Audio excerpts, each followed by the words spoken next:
के अंदर युद्ध होने वाला है, तीसरे युद्ध की तैयारी है। इनकी रिसर्च कहती है, और मैं उससे बहुत हद तक सहमत हूं, क्योंकि जो मैं अपनी आंखों के सामने देख रहा हूं, जो पाकिस्तान में देख रहा हूं, जो बांग्लादेश में देख रहा हूं, उससे मुझे लगता है अगला जो भी युद्ध होने वाले आशंकाएं बताई जा रही हैं, वो युद्ध देशों के बीच में नहीं होने वाला है। वो युद्ध कल्चर और सभ्यताओं के नाम पे होगा। इस किताब को जरूर पढ़ें। ऐसे ही एक बहुत अच्छी किताब है, पता नहीं आप लोगों ने उसका जिक्र कभी देखा है कि नहीं देखा।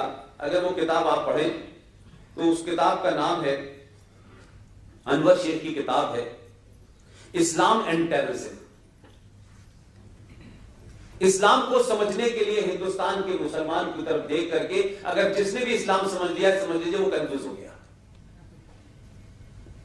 अगर इस पूरे खित्ते में, इस पूरे कॉन्टिनेंट में अगर इस्लाम का बदतरीन इस्तेमाल हो रहा है और इस्लाम के बारे में झूठ सबसे ज्यादा जो मुसलमान पूरी दुनिया के नहीं बोल रहे, उससे ज्यादा हिंदुस्तान, पाकिस्तान और बांग्लादेश में बोला जा रहा है।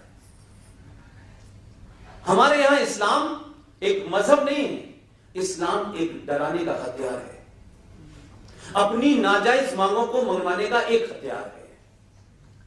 कैसे हुकूमतों को डराएं, कैसे समाज को डराएं, कैसे इस व्यवस्था को इतना डरा दें कि आप कोई भी बात कहें, सडन एकदम भीड़ तंत्र सड़कों पे निकलेगा। और मेरा अपना जाती एक्सपीरियंस ये कहता है कि इस डर ने इस देश की पुलिस को भी डराया है, जुडिशरी को भी डराया है, और समाज तो पहले से डरा हुआ था। इसीलिए आपने कंप्रोमाइजेस शुरू कर दिए थे। आपको लगा कि हम अपनी पहचान को थोड़ी देर के लिए कुछ कम भी कर दें किसी को खुश करने के लिए। तो गांधी जी से जो सफर शुरू हुआ वो लगातार आज भी जारी है। गांधी जी ने अपने जो एक भजन जिसको वो गाते थे, वो कहां लिखा मुझे नहीं पता, जिसने लिखा उसका नाम मुझे पता है। उस भजन को सेकुलर बनाया गया कि कैसे देखने में ये सेकुलर लगना चाहिए।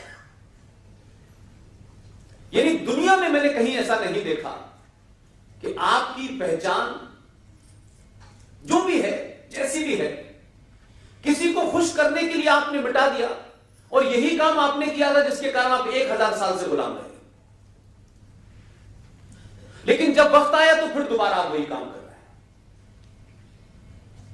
ईश्वर अल्लाह तेरा नाम सबको सम्मति दे भगवान, ये ओरिजिनल भवन का हिस्सा ही नहीं है, ये कहीं मिलता ही नहीं है। लेकिन ईश्वर भी आ गए उसमें, अल्लाह भी आ गए।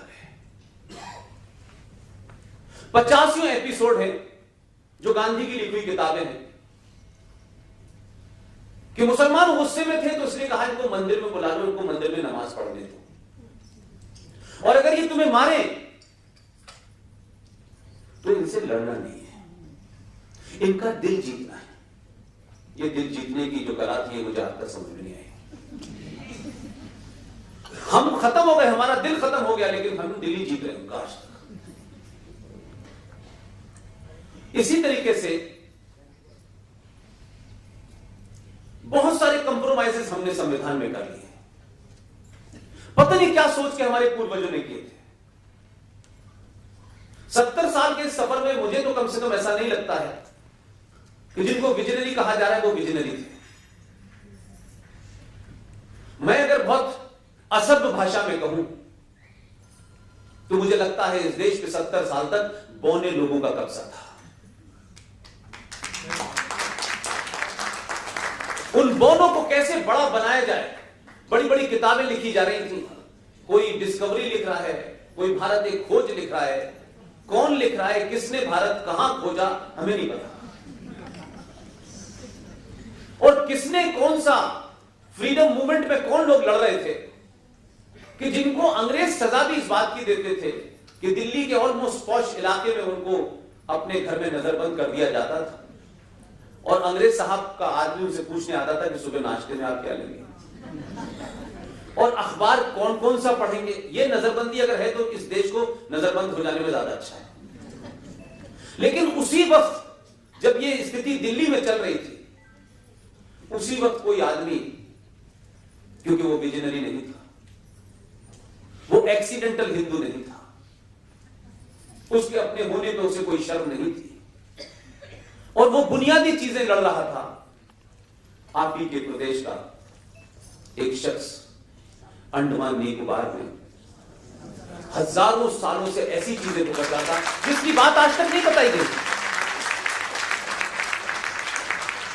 जब अंग्रेजों से लड़ने वाले दिल्ली में सुबह लिखते थे letter to daughter in the morning, फिर कोई ख्याल आ जाता था उनको तो दोपहर में भी लिखते थे, और किताब बन गई लेटर टू एल्डर्स, बेटी की। इतनी मोटी किताबों से हम पढ़ रहे हैं कि क्या महान बातें लिखी जाती थी उसमें। लेकिन एक शख्स को साल में एक चिट्ठी लिखने का अधिकार था, और उसकी काल कोठरी के बाहर एक और काल कोठरी थी, क्योंकि ये भाग न जाए।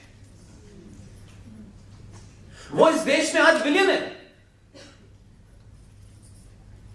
तो ये सिलसिला एक नहीं है। इसी तरीके से गांधी जी थे। गांधी जी का जब किसी मामले पे विवाद हुआ अंबेडकर से, तो गांधी जी का एक अंदाज था, गांधी जी बात कम करते थे, धरना ज्यादा देते थे, और धरना इतना डराते थे। ये बात अलग है कि आधुनिक भारत में दिल्ली सरकार के मुख्यमंत्री को भी धरना देने की बहुत आदत है। अंबेडकर से किसी मामले पे विवाद हुआ, अंबेडकर के पास गए, अंबेडकर से बोले ये बात तुम गलत कह रहे हो।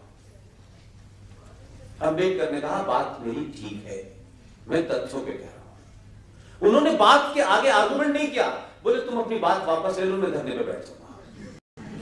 अंबेडकर ने कहा किताब पढ़ी, अंबेडकर की किताबें हमारी किसी की किताब नहीं है। अंबेडकर ने कहा गांधी जी आपका जीवन इस देश के लिए बहुत महत्वपूर्ण है, बहुत बहुमूल्य है, मैं नहीं चाहता कि आप पेंशन में बैठे, उससे आपकी जान को खतरा हो, लिहाजा इस इंटरेस्ट में मैं अपनी सही बात को भी वापस ले रहा हूं, लेकिन बात मेरी सही थी। गांधी जी ने कहा कामयाब। यही सेम घटना उनकी सुभाष चंद्र बोस के साथ हुई। अब ये वो कैरेक्टर के लोग थे जो सत्ता पे बैठने के लिए लड़ाई नहीं लड़ रहे थे। इनको ट्रांसफर ऑफ पावर के बाद डीएम से पीएम नहीं बनना था, लेकिन कुछ लोगों को जल्दी थी। तो सुभाष चंद्र बोस ने भी जब किसी बात विवाद हुआ ये इस्तीफा नहीं थे, थैंक यू वेरी मच। और ये घटना जिसके बारे में जिक्र बहुत होता है, पटेल के और नेहरू जी के बीच में चुनाव हुआ और वो 14 वोट का मामला था। बताते हैं कि 14 में से 13 वोट पटेल को मिले और एक साहब ने वोट ही नहीं दिया था। ये उसमें ऊपर नीचे हो सकता है, 12-11 हो सकते हैं, लेकिन जब वो हार गए तो मैं क्यों ना इसको कन्विंस मानूं। तो उन्होंने कहा कि नेहरू की हार तो मेरी हार है। तो जिन लोगों के लिए प्रधानमंत्री का पद बहुत महत्वपूर्ण था, उनको लगता था कि शायद दूसरा भी उसके लिए उतना ही मुकाबला होगा। पटेल ने 1 सेकंड नहीं लगाया कि यह आप ले लीजिए। लेकिन हमें बताया गया कि नेहरू जी पहले प्रधानमंत्री थे। नेहरू जी तो 46 में अपॉइंट हो गए थे प्रधानमंत्री, और उसके बाद लंबे समय तक रहे। तो जब भी इतिहास पढ़ाया जाएगा, नेहरू जी को अपॉइंट किया उन अंग्रेजों ने जिनसे हम लड़ाई लड़ रहे थे। तो अगर यूनाइटेड भारत की बात आप करें कि यूनाइटेड भारत में, कि 46 में भी भारत बटा नहीं था,